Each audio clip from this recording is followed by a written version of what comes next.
2014년도에 개봉되어서 누적 관객 수가 무려 1,426만 3,332명을 기록한 드라마 영화가 있습니다.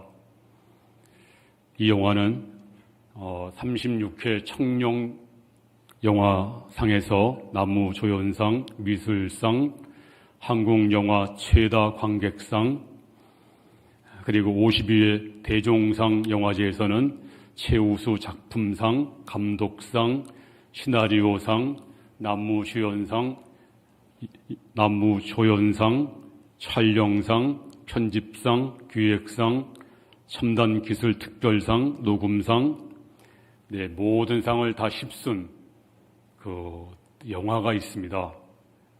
아시죠? 무슨 영화인지? 국제시장이라고 하는 영화입니다. 가장 평범한 아버지의 그 인생 역정을 그린 드라마 영화입니다. 한 남자가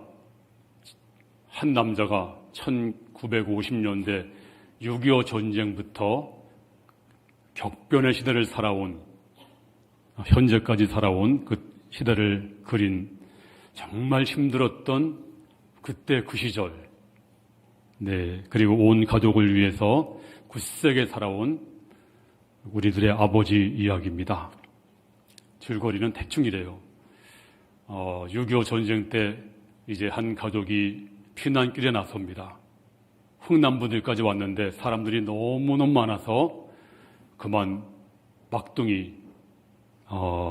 막순이를 놓치는 바람에 아버지가 배에서 내립니다. 찾으려고. 그러다가 아버지는 배에 오르지 못해요. 그래서 덕수에게, 덕수야, 네가 동생들을 잘 챙기거라, 그런 마지막 말을 남깁니다. 저는 그때 그 대사를 들을 때 가슴이 뭉클했어요. 왜냐하면 저희 아버지가 마지막 유언이 저한테, 제구가 동생들을 네가 책임져라, 똑같더라고. 그게 눈물이 막 났어요. 이제 생이별을 하고 덕수는 동생들을 데리고 남한으로 정착을 하는데, 남동생이 대학에 합격을 합니다. 그래서 동생 대학을 위해서 저 독일로 자원해서 막장 인생, 탄광에 들어가서 죽을 고비를 넘기면서 돈을 법니다. 또 거기서 아내를 만나죠. 파독 간호사. 또 돌아와서는 또 끝순이 혼수자금 때문에 저 월남, 베트남으로 자원해서 기술자로 가게 되는데, 전쟁 중이니까 그 퇴각하다가 총에 맞습니다. 그래서 평생도록 다리를 절게 됩니다. 시간이 지난 후에 이산 가족 프로그램이 한참 인기를 끌었잖아요. 한참 그 눈물 바다를 만들었잖아요. 그때 혹시나 해서 아버지하고 막순이를 찾으려고 신청을 하게 됩니다. 근데 마침 막순이가 저 LA로 입양을 해서 거기서 연락이 돼서 눈물의 상봉을 합니다. 이제 세월이 지나서 이 덕수는 70노인 허허 노인이 되어서 이제 가족들이 다 모입니다. 모여서 와작짓걸 웃음꽃을 피웁니다. 자, 이것을 바라본 덕수는 혼자 조용히 옆방으로 갑니다. 거기서 가족들의 화목한 웃음소리를 들으면서 지금쯤 돌아가셨을 빛바랜 그 아버지 사진을 바라보면서 이렇게 독백을 해요. 아버지, 제가 약속을 잘 지켰지에? 이만하면 잘 살았지요. 근데 아버지, 진짜 힘들었거든요. 그러면서 참았던 눈물을 펑펑 흘립니다. 그 마지막 영상을 한번 보세요.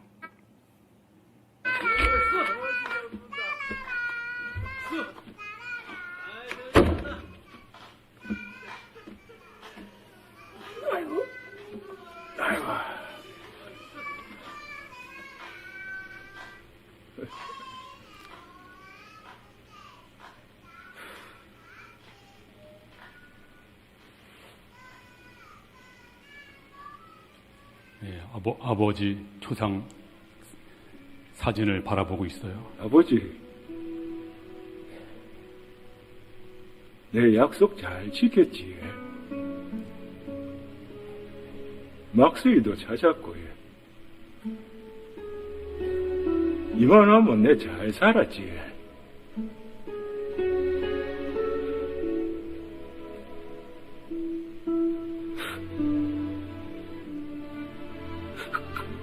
근데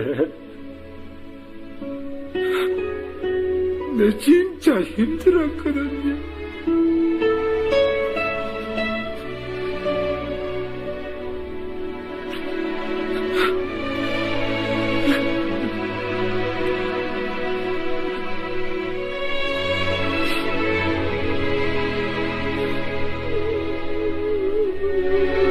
네, 됐습니다. 아니, 목사님이 왜 설교 시간에 영화도 다 보여주시고 왜 그러시지? 근데 오늘 본문 말씀이 이와 비슷한 내용이 있습니다. 오늘 야곱이 바로 앞에서 섰을 때 바로가 이렇게 말합니다. 당신 나이가 몇 살이요? 그러니까 내 나이가 130살입니다. 그런데 너무 힘들었습니다. 험악한 세월을 살았습니다. 이렇게 고백을 합니다. 오늘 본문은 죽은 줄 알았던 요셉이 살아있을 뿐만 아니라 그 대애굽의 총리가 됐다는 소식을 듣고 너무 기뻐서 달려가서 이제 감격의 상봉을 합니다.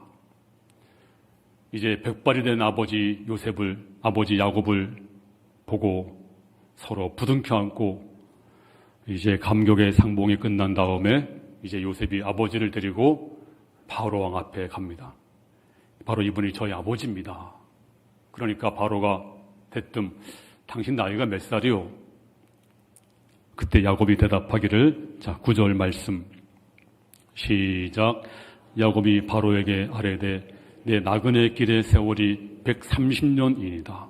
내 나이가 얼마 못 되니 우리 조상의 나그네 길에 연조에 미치지 못하나 험악한 세월을 보내었나이다.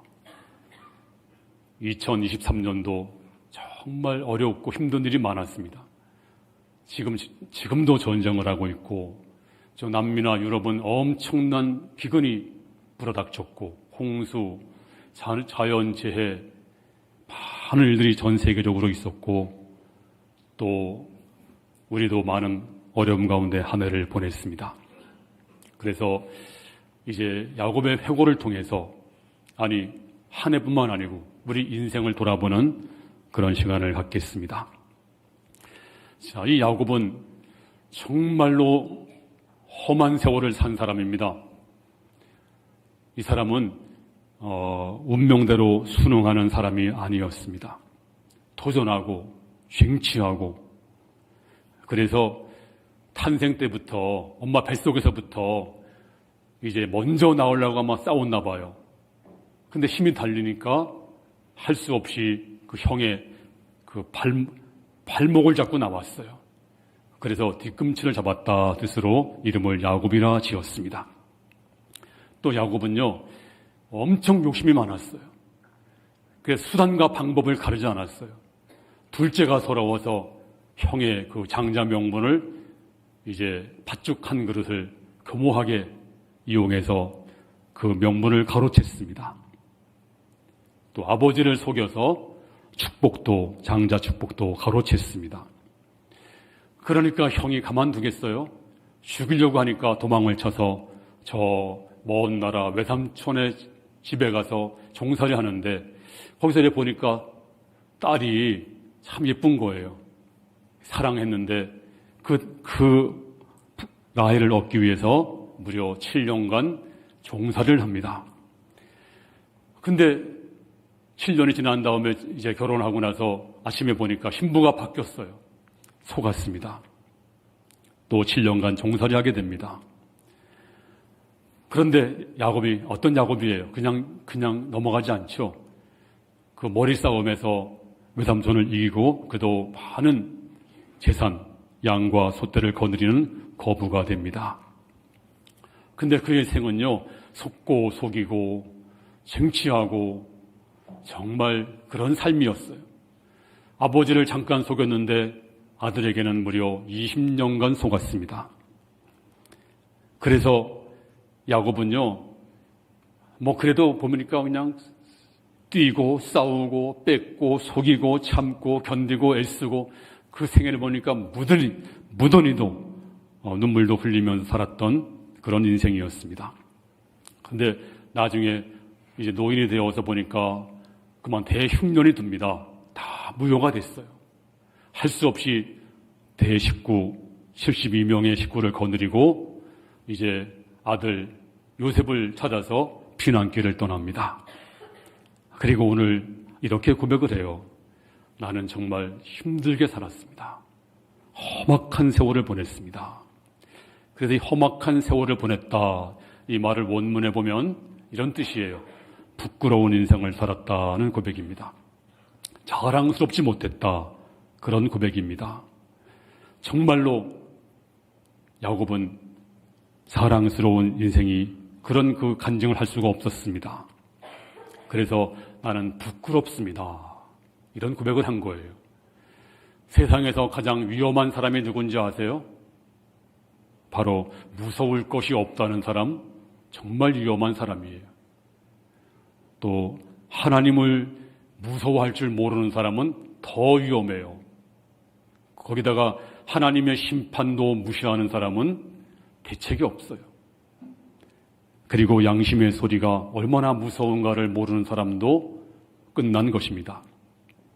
그런데 가장 무서운 사람이 누굴까요? 부끄러움을 모르는 사람. 사람에게는 수호지심이 있어야 됩니다. 그런데 사람들은 이 부끄러움을 잘 모르고 살고 있어요. 자, 뭐가 부끄러울까요? 진정 부끄러운 게 뭘까요? 문제는 무엇을 진정 부끄러워하는가, 이게 문제입니다. 여러분이 가난하게 사는 것 부끄러운 게 아닙니다. 다만 게으른 것이 부끄러운 것입니다. 혹시 여러분 돈이 많은 거 부끄럽나요? 아니에요.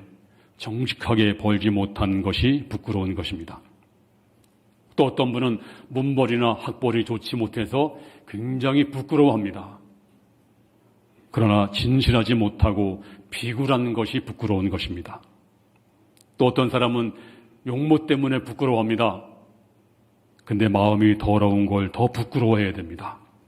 마음이 작은 것, 이게 부끄러운 거잖아요. 그러므로 내가 무엇을 부끄러워하는가? 사람들은 이걸 잘 몰라요. 아담과 하와 보세요.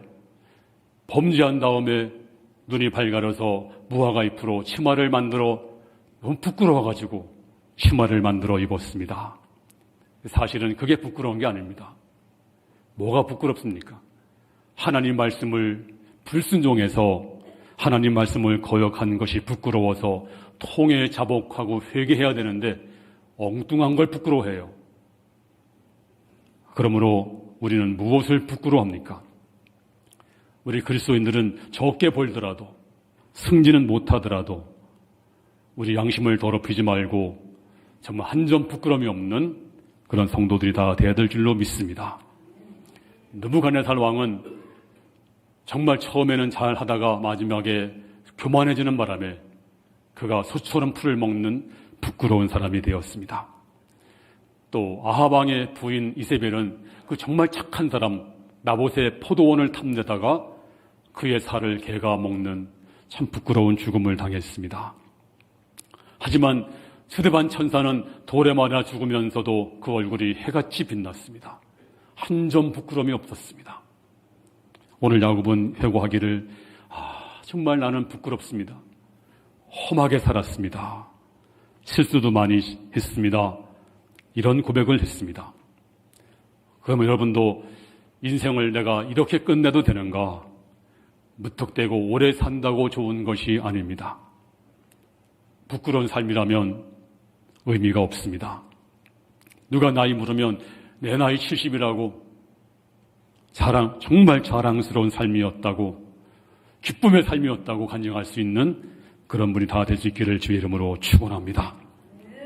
마지막으로 이 뜻이 뭘까? 바로 마지막 시간을 잘 생각하라는 것입니다. 자, 야곱은 지금 130세라고 했습니다.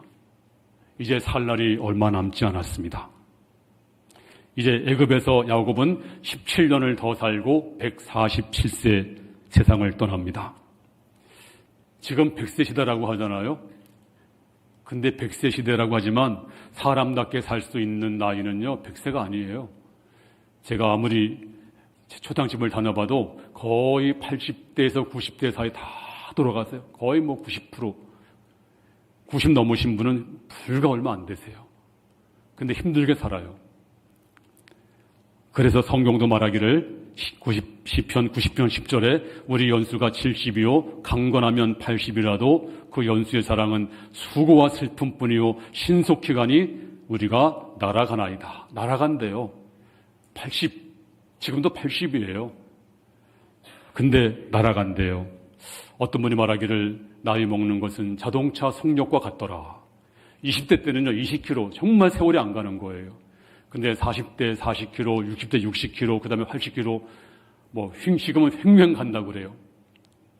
또 60이 지나니까 1년이 새롭고, 70이 지나니까 한 달이 새롭고, 80이 지나니까 하루가 새롭더라.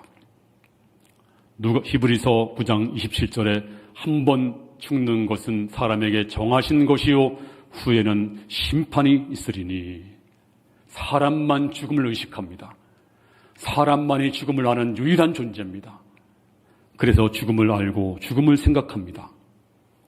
지금 이 지구상에는 전쟁이 없어도 1초에 5명이 죽는데요. 1분이면 300명 이상 죽는데요. 이제 머지않아서 내 차례가 올 것입니다. 여러분 시신 앞에 조문객들이 서게 될 것입니다. 성경이 말씀하시기를 전도서 12장 7절에 다 같이 시작. 흙은 여전히 땅으로 돌아가고 영은 그 주신 하나님께로 돌아가기 전에 기억하라. 우리 몸은요 땅으로 돌아간대요. 근데 우리 영은 하나님께로 돌아가기 전에 기억하라. 근데 많은 분들이 그래요. 죽음은 그만이야. 죽음으로 끝나는 거야. 하지만 죽음은 끝이 아닙니다. 죽음은 도피처가 아닙니다. 죽음은 내 인생을 책임지는 엄숙한 시간입니다. 죽음은 내 인생의 심판의 시간입니다. 죽음을 만만하게 보지 마세요. 세상 어려우면 죽음은 그만이지. 아닙니다. 죽음을 대비해야 됩니다. 그러면 우리 마지막 남은 시간, 비록 지금까지는 험하게 살았다고 할지라도 남은 때는 어떻게 살아야 됩니까? 베드로전서 4장 2절에 시작. 그 후로는 다시 사람의 정욕을 따르지 않고 하나님의 뜻을 따라 육체의 남은 때를 살게 하려 함이라. 하나님의 뜻을 따라 육체의 남은 때를 살게 하려 함이라. 앞으로는 육체 남은 때는 하나님의 뜻을 따라 살아가라. 가끔 내가 수차례 말씀을 제가 드렸습니다만 사형 선고 받으신 분들 마지막 신방을 제가 많이 했습니다. 그동안에. 그런데 마지막 세상을 떠나시면서도 몰라요. 죽는 순간까지도 모르고 돌아가세요. 그래서 제가 가면 그래요. 내일 돌아가실 텐데 이제 곧 돌아가실 텐데 저한테 목사님이 기도해 주시면 나을 거예요. 그래요. 그래서 제가 아픈 마음으로 아닙니다. 이제 하나님 만날 준비를 하세요. 그분이 눈물을 주르르 흘리시면서 목사님 이런 날이 올 줄 알았더라면 제가 이렇게 살지 않았을 거예요. 그때서 후회를 하십니다. 그렇습니다. 자, 지금 여러분들이 그러나 여기 앉아 계신 여러분들은 그러나 아직 조금 남아 있습니다. 육체 남은 때가 있습니다. 여러분들이 부러운 건 다 없어질 것입니다. 하지만 지금은 조금 있잖아요. 부러운 건 다 이 땅을 떠날 것입니다. 하지만 지금은 숨이 붙어 있습니다. 조만간 여러분들은 눈이 캄캄하게 될 것입니다. 지금은 빛을 좀 볼 수 있잖아요. 지금은 내 손에 가진 재물도 있고요. 근데 다 뺏길 날이 올 것입니다. 근데 지금 내가 조금 가지고 있어요. 이 남은 때, 이 가지고 있는 때, 마지막 남은 시간 어떻게 살아야 될까요? 자, 베드로전서 4장 3절에 시작. 너희가 음란과 정욕과 술취함과 방탕과 향락과 무법한 우상 숭배를 하여 이방인의 뜻을 따라 행한 것은 지나간 때로 족하도다. 너희가 음란, 정욕, 술취함, 방탕, 향락 그렇게 살았지만 족하다. 이제 그만해라. 그동안에 가십하고 공격하고 남의 약점을 파헤치고 게으름, 불신앙, 내 고집대로 살고 그리고 또 평화로운 곳에 가서 분쟁 일으키고 이제 지나간 때가 족하다. 이제 그만 스톱! 남은 때는 그렇게 살지 말아라. 남은 때는 이제 믿음으로 살아라. 제가 언젠가 이런 얘기 했죠. 조그만 애들한테 야, 참 똑똑하다. 그 칭찬이에요. 근데 나이가 많은 분이 분한테 저 어르신 똑똑해. 근데 그게 물론 뭐 경우에 따라서 똑똑한 분도 계시지만 그러더라고요. 그 김창욱 씨인가 그분이 그러더라고요. 그거는 저 욕이래요. 쌍욕이래요. 왠지 아세요? 노인 되면 마음이 넉넉해져야 돼요. 그리고 후덕해져야 돼요. 모든 사람을 감싸 안아야 돼요. 그리고 들어도 못 들은 척 해야 돼. 요즘 애들한테 얘기해 보세요. 요즘에 검색 기능이 너무 좋아져가지고 뭐 지식이 얼마나 많은지 몰라요. 똑똑해요. 그러니까 뭐 가르치려고 하지 마세요. 그리고 또 봐도 못 본 척, 그리고 주고 베풀어주고 격려해주고 축복해주고 사랑해주고 이게 노인입니다. 이게 나이가 들었다는 거예요. 근데 똑똑하게 바른 말 탁탁하고 그리고 자기 뭐 옳다고 하고 이게 옳습니다. 이게 맞습니다. 이렇게 해야 됩니다. 앞으로 우리 교회에서는요. 이게 맞습니다. 이게 옳습니다. 라는 말 절대로 하지 마세요. 금지입니다. 왜냐하면 이게 맞습니다. 옳습니다. 그거는 자기 혼자 맞는 거지. 교인이 1000명, 우리 등록교인 1000명이라면 1000명 중에 한 사람의 의견일 뿐이에요. 그러니까 내 의견은 그냥 내 의견일 뿐입니다. 라고 말해야지. 이게 옳습니다. 그런 억지가 어디 있어요. 남의 의견도 존중해줘야지. 그러므로 이게 옳습니다. 맞습니다. 절대 하지 마세요. 그냥 내 생각일 뿐입니다. 근데 내 생각도 이제 하지 마세요. 성경이 뭐라고 말씀했는가? 성경이 말씀했으면 스톱해야 됩니다. 하나님 말씀 앞에서 다 스톱하시고 오직 하나님 말씀 앞에 우리가 다 순종하시는 성도가 될 수 있기를 주의 이름으로 축원합니다. 마지막 때 어떻게 살아야 될까요? 주님이 이런 비유를 했습니다. 누가복음 16장에서 참 이해가 지금 안 될 거예요. 불의한 청지기. 이 청지기가 뭐냐면 주인의 재산을 관리하는 매니저인데요. 흥청망청. 그러니까 주인이 알게 됐어요. 야, 빨리 계산해보자. 큰일 났습니다. 이제 주인은, 이제 그 청지기는 이제 끝났어요. 청지기는 이제 완전히 이제 실업자가 되는 겁니다. 근데 이제 청지기가 어떻게 했나요? 빚진 사람을 다 불러 모아서 야, 너 주인한테 얼마 빚졌어? 나 저 기름 100말 빚졌는데요. 그럼 50이라고 쓰자. 고치자. 너는 나 밀 100말. 그래, 너도 고치자. 너도 고치자. 너도 고치자. 이거 아멘할 거 아니에요? 여기서 아멘하면 안 돼요. 그래서 근데 이거 주인이 알게 됐어요. 능지처참해야 돼요. 끝까지 부정을 행하고 끝까지 주인에게 해를 입힌 사람. 근데 놀랍게도 성경이 말하기를 그 주인이 불의한 청지기를 칭찬했다. 뭘 칭찬한 걸까요?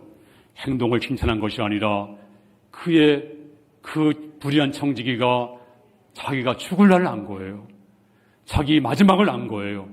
그래서 마지막을 준비한 그 지혜를 칭찬한 것입니다. 우리의 마지막은 어떻게 될까요? 이제 우리는 마지막 정말 잘 살아야 됩니다. 제가 목사로서 장례식 때 권사님이 생전에 부르던 찬송, 즐겨 부르는 찬송이 무엇입니까? 물으면 아들과 며느리가 글쎄요, 우리 엄마 찬송 부르는 거 못 봤는데요. 그러면 진짜 큰일이에요. 마지막 때 찬송 부르고 말씀 보면서 정말 믿음으로 살아서 하나님이 기뻐하시는 성도가 다 되기를 주의 이름으로 축원합니다. 베드로전서 4장 7절에 시작. 만물의 마지막이 가까이 왔으니 그러므로 너희는 정신을 차리고 근신하여 기도하라. 만물의 마지막이다. 정신을 차리고 근신하여 기도하라. 이 말씀의 뜻은 이제 보초병이, 여러분 저 보초병들이 그 교대할 때 보세요. 눈 하나 깜짝하지 않아요. 정말 반듯하잖아요. 그런 마음으로, 초롱초롱한 마음으로 맑은 정신으로 기도하라. 유교 때는 지금보다 10배가 어려웠대요. 근데 그때는 자살하지 않았대요. 근데 지금은요, 조금 어렵다고 아우성치고, 학생들이 뭐 1등 하다가 2등 했다고 자살했대. 아파트 떨어졌대요. 그리고 차장들은 부도 나서 몸매어 자살하고, 또 뭐 영화 배우는 얼마 전에 또 번개탄 피우고 자살하고, 물론 참 가슴 아픈 일입니다만, 근데 우리가 정신 안 차리면 방향성 잃어버립니다. 초점 잃어버립니다. 어디로 가는지 몰라요. 정신 똑바로 차리고, 나이가 들면 정신이 희미해지잖아요. 순간순간 의식하세요. 오늘이 내가 마지막 가장 젊은 나이다. 가장 내가 좋은, 가장 내가 총명한 시간이다. 그리고 내가 이 시간에 정신 차려 기도하고, 그리고 마지막으로 베드로전서 4장 8절에 무엇보다도 뜨겁게 서로 사랑할지니 사랑은 허다한 죄를 덮느니라. 마지막에 흔적이 있는데 다른 건 다 사라져도 사랑의 흔적은 남아요. 우리 9.11 테러 때, 또 세월호 때 그 마지막 긴박한 시간에서 문자 보내고 카톡 보낸 그 카톡 내용들이 공개됐잖아요. 뭐라고 보냈어요? 한마디밖에 없었대요. 엄마 사랑해, 아빠 사랑해, 아들아 사랑한다, 딸아 사랑한다. 사랑했어요. 평상시에는 부끄러워서 사랑한다는 말을 못하던 아들이 사랑한다고 썼대요. 다급한 시간에 사랑해. 여러분, 사랑한 것만 남아요. 인생은 짧습니다. 사랑하며 살아도 짧은 인생인데, 미워하기에는 인생은 너무나 짧은데 언제까지 미워하겠어요? 언제까지 완고하겠어요? 언제까지 세월을 허비하겠어요? 주님 앞에 서는 날 사랑하다가 사랑했습니다. 내가 성도를 사랑했습니다. 목사님을 정말 사랑했습니다. 또 우리 서로 사랑했습니다. 그러다가 주 앞에 서야 됩니다. 우리 모두가 다 사랑으로 기록을 남기시고, 이제 오늘 마지막 주일입니다. 마지막 주일, 남은 인생도 주 앞에 잘 살아서 주님이 기뻐하실 때 칭찬되는 모든 성도 되기를 주님 이름으로 축원합니다.